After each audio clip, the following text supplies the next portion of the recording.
ভাবুন তো একটা শিশুর কগনিটিভ ডেভেলপমেন্ট বা জ্ঞানীয় বিকাশে তার চারপাশের পরিবেশ আর পরিবারের ভূমিকা আসলে ঠিক কতটা। আমরা অনেকেই হয়তো ভাবি যে মেধা জিনিসটা বোধহয় পুরোপুরি জন্মগত, কিন্তু গবেষণার তথ্যগুলো আমাদের সম্পূর্ণ ভিন্ন এবং ভীষণ চমকপ্রদ একটা চিত্র দেখায়। আজকের এই এক্সপ্লেনারে আমরা শিশুর মস্তিষ্কের বিকাশের সেই চমৎকার ফাউন্ডেশন বা ভিত্তি নিয়ে দারুণ কিছু ইনসাইট শেয়ার করব। তো মূল আলোচনায় ডাইভ করার আগে বেসিকটা একটু ক্লিয়ার করে নেওয়া যাক। এই যে আমরা কগনিটিভ ডেভেলপমেন্ট বলছি, এটা মূলত কি?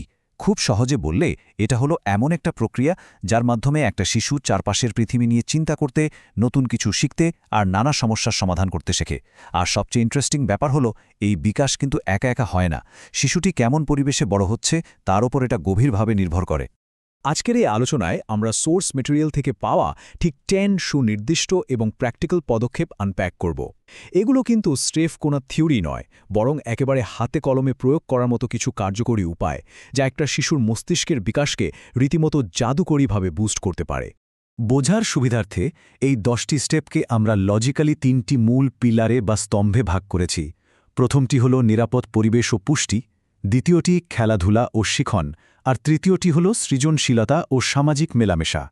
চলুন সরাসরি ভেতরে ঢোকা যাক। আমাদের প্রথম পিলার নিরাপদ পরিবেশ এবং পুষ্টি। এটাকে আপনারা একটা বায়োলজিক্যাল ইঞ্জিন তৈরির সাথে তুলনা করতে পারেন। কেননা একটা বাচ্চা যদি শারীরিকভাবে সুস্থ না থাকে বা মানসিকভাবে নিরাপদ বোধ না করে, তার ব্রেন কিন্তু কিছুতেই নতুন কিছু রিসিভ করতে পারবে না। যেমন ধরুন, সোর্স থেকে পাওয়া আমাদের প্রথম পয়েন্ট ভালোবাসা ও নিরাপত্তা। এখানে একটা খুব সিম্পল সমীকরণ কাজ করে। যখন একটা শিশু ফিল করে যে সে একটা সুরক্ষিত আর ভালোবাসায় ঘেরা পরিবেশে আছে, ম্যাজিকের মতো তার কনফিডেন্স বা আত্মবিশ্বাস বহু গুণে বেড়ে যায়। আর ঠিক এই কনফিডেন্স থেকেই জন্ম নেয় নতুন কিছু শেখার প্রচণ্ড একটা স্বতঃস্ফূর্ত আগ্রহ। আর ব্রেন তো আর শুধু শুধু চলবে না, তাই না? এর জন্য দরকার সঠিক জ্বালানি। সোর্স মেটেরিয়াল খুব চমৎকারভাবে দেখিয়েছে যে দুধ, ডিম, তাজা ফলমূল আর শাকসবজির মতো খাবারগুলো আক্ষরিক অর্থেই শিশুর ডেভেলপিং ব্রেন সেল গঠনে একদম ফিউয়েল হিসেবে কাজ করে। শুধু ভালো খাবার বা ভালোবাসাই কিন্তু সব নয়, ডেইলি রুটিনও সমান ক্রুশিয়াল।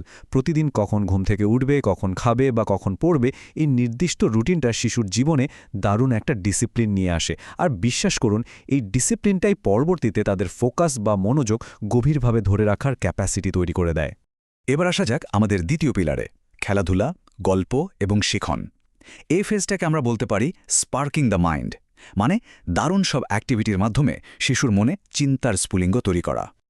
অনেকেই ভাবেন খেলাধুলা মানেই বোধহয় শুধু সময় কাটানো। একেবারেই না।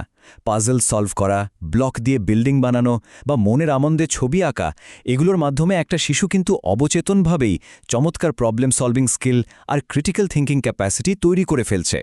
আর নিয়মিত গল্পের বই পড়ার কথা তো না বললেই নয়। যখন একটা বাচ্চাকে গল্প শোনানো হয়, সে নিজের মনের ভেতরে আস্ত একটা জগৎ তৈরি করে ফেলে।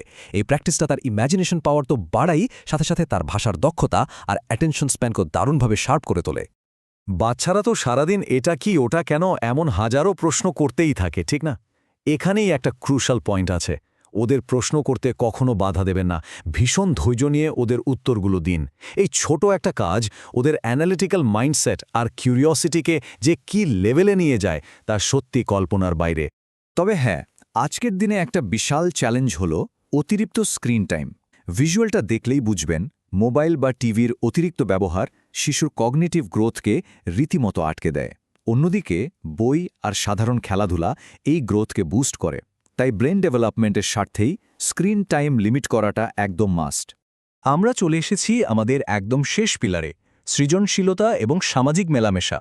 এই পর্যায়ে এসে শিশু তার এতদিনের শেখা স্কিলগুলোকে বাইরের পৃথিবীতে অ্যাপ্লাই করতে শেখে, নিজেকে এক্সপ্রেস করতে শেখে। শিশুকে ক্রিয়েটিভ কাজে এঙ্গেজ করাটা ভীষণ জরুরি। আর্ট, গান গাওয়া, নাচ বা ক্রাফটিং, এই ধরনের কাজগুলো একটা শিশুর ভেতরের এক্সপ্রেশনকে দারুণভাবে বাইরে নিয়ে আসে। সে শিখতে পারে কিভাবে নিজের ইমোশনগুলোকে সুন্দর আর কনস্ট্রাকটিভ ওয়েতে প্রকাশ করা যায়। আর এই এক্সপ্রেশনের একটা বিশাল জায়গা হলো সোশ্যাল ইন্টারঅ্যাকশন। সমবয়সী বাচ্চাদের সাথে যখন সে মেশে, একসাথে খেলে, তখন তার মধ্যে শেয়ারিং, টিমওয়ার্ক আর অন্যদের সাথে মানিয়ে নেওয়ার মতো অত্যন্ত জরুরি সোশ্যাল স্কিলসগুলো খুব ন্যাচারালি গ্রো করে। সুস্থ আচরণগত বিকাশের জন্য এর আসলেই কোনো বিকল্প নেই। আরেকটা দারুণ পয়েন্ট হলো পজিটিভ প্রেজ বা ইতিবাচক প্রশংসা। ছোট্ট একটা ভালো কাজ করলে যখন আপনি তার প্রশংসা করেন তখন তার কনফিডেন্স একদম রকেটের মতো বুস্ট হয়। এই ছোট ছোট অ্যাপ্রিসিয়েশনগুলোই তাকে সামনে আরও ভালো কিছু করার জন্য কন্টিনিউয়াসলি মোটিভেট করে। তো এতক্ষণ তো আমরা জানলাম কিভাবে শিশুর ব্রেন ডেভেলপ করে। এবার ভবিষ্যতের জন্য একটা বড় প্রশ্ন সামনে এসে দাঁড়ায়। এই যে শৈশবের প্রাথমিক যত্ন, এর সুদূরপ্রসারী ইম্প্যাক্ট আসলে ঠিক কতখানি? আজকের এই 3টে পিলারকে এক ফ্রেমে দেখলে পুরো চিত্রটা একদম ক্লিয়ার হয়ে যায়। স্বাস্থ্য আর রুটিন দিয়ে তৈরি হচ্ছে একটা স্ট্রং ফাউন্ডেশন, যা দিচ্ছে নিরাপত্তা। এরপর অ্যাক্টিভ লার্নিং দিচ্ছে স্পার্ক, যেখান থেকে আসছে প্রবলেম সলভিং স্কিল। আর ফাইনালি সোশ্যাল আর ক্রিয়েটিভ কাজগুলো তাকে দিচ্ছে নিজেকে পরিপূর্ণভাবে এক্সপ্রেস করার সুযোগ।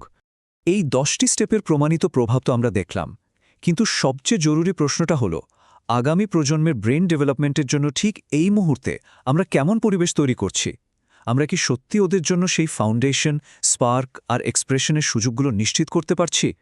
এই গুরুত্বপূর্ণ ভাবনাটা আপনাদের জন্য রেখেই আজকের এই এক্সপ্লেনার এখানেই শেষ করছি।